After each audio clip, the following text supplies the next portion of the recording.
Kwa majina naitwa Irene Ernest, nafanya kazi na shirika la CDF, Children's Dignity Forum, ama kwa Kiswahili tunaita jukwaa la utu wa mtoto.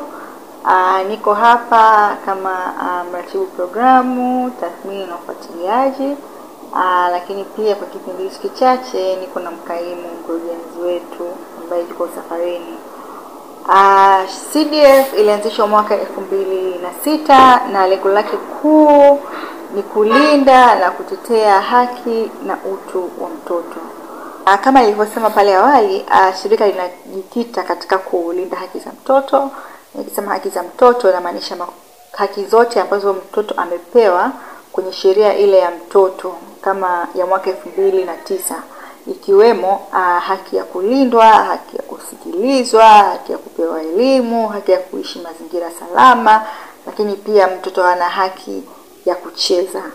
Kwa hiyo haki zote hizo kwa mjumuisho wake ndo zinaleta tuseme labda haki ya mtoto.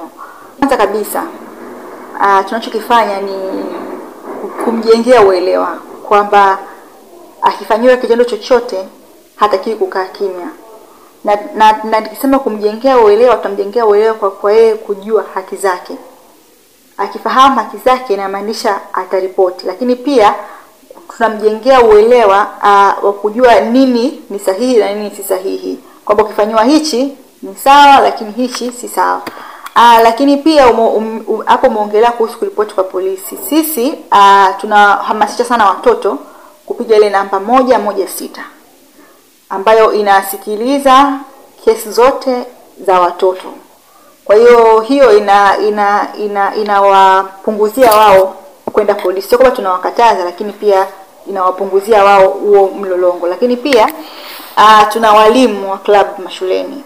Tumewajengea uwezo kuhakikisha kwamba wanasikiliza kesi za watoto ambazo zinaletwa, lakini pia wao ndio wana majukumu makuu ya kupeleka hayo malalamiko ya hizo kesi ambazo wameshindwa kuzitatua kwenda. Lakini pia mtoto hazuiwi kwenda polisi. Tunamuelimisha kwamba hao wako kukulinda wewe. Una haki ya wewe, endapo kuna chochote kimekutokea unaweza kwenda kuripoti polisi au kwa mkuu wa serikali za mitaa, kwa kijijini sana kwa mkuu wa kijiji, ambapo wanaweza kumsaidia. Lakini pia kwa kutoa hofu kwa watoto, muongelea mambo ya bunduki na nini. Sisi kama CDF tumejengea uwezo mahakama za Roya, lakini pia Mpwapwa, kwamba ziwe zinaitwa kwa Kiswahili tunahitaji child friendly. Yaani mtoto asiende kwa kusita kutoa testimonies, kutoa shuhuda kwa ajili ya labda ameona bunduki au ameona kitu kinamtisha.